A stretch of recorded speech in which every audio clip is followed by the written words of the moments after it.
there is a movement coming to ban things that do not exist. So in Tennessee, Republicans have passed an anti-chemtrails bill, despite chemtrails not existing. Now, there is rumors that the Easter Bunny and the woolly mammoth and Bigfoot are going to be banned as well. But at the moment in Tennessee, there was a bill passed through a certain level of government to ban chemtrails. The US state of Tennessee has passed a bill that seemingly bans chemtrails, despite the fact that chemtrails do not exist. Sorry, spoiler. If you didn't know that, spoiler. Sorry. Well, this is a good night to have this story, because we're talking about the dumbest shit in the world and the dumbest shit in New Zealand politics with David Seymour. So it kind of lines up with what we're talking about tonight. The Republican, it's funny, you're surprised? The Republican-sponsored bill prohibiting the, quote, intentional injection, release, or dispersion by any means of chemicals, chemical compounds, substances, or apparatus within the borders of this state into the atmosphere. Actually, it's not a bad. I'd like to make sure that never happened as well. The thing is, though, it doesn't happen now. You know, unless this is the best foresight you've ever seen, and in 18 months from now, there's going to be that happening as a terrorist attack, but they've banned it early. That could be the other reason. It just passed through the state's House of Representatives on Monday local time.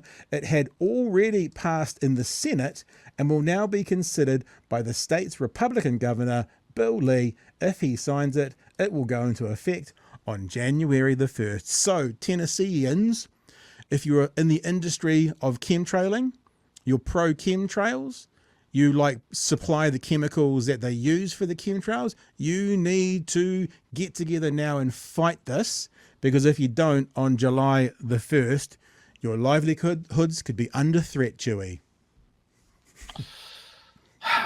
This is the dumbest shit. Like, if you want to point to people and go, like, do you remember, I see someone's just mentioned in the chat, do you remember when MPs fell for that whole ban water?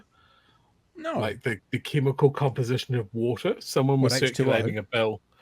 Yes, but the other name for it, I'm just trying to find who mentioned it in the chat.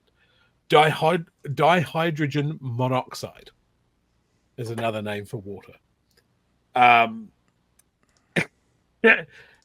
it's often circulated around, just showing that our elected officials often don't have a grounding in science.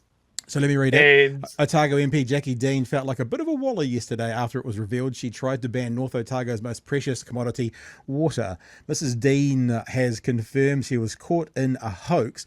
So yeah, but this is the thing. Okay, so maybe they can be fooled with, sciencey names, but Google search, like that means that this MP did zero research and just went stamp of approval.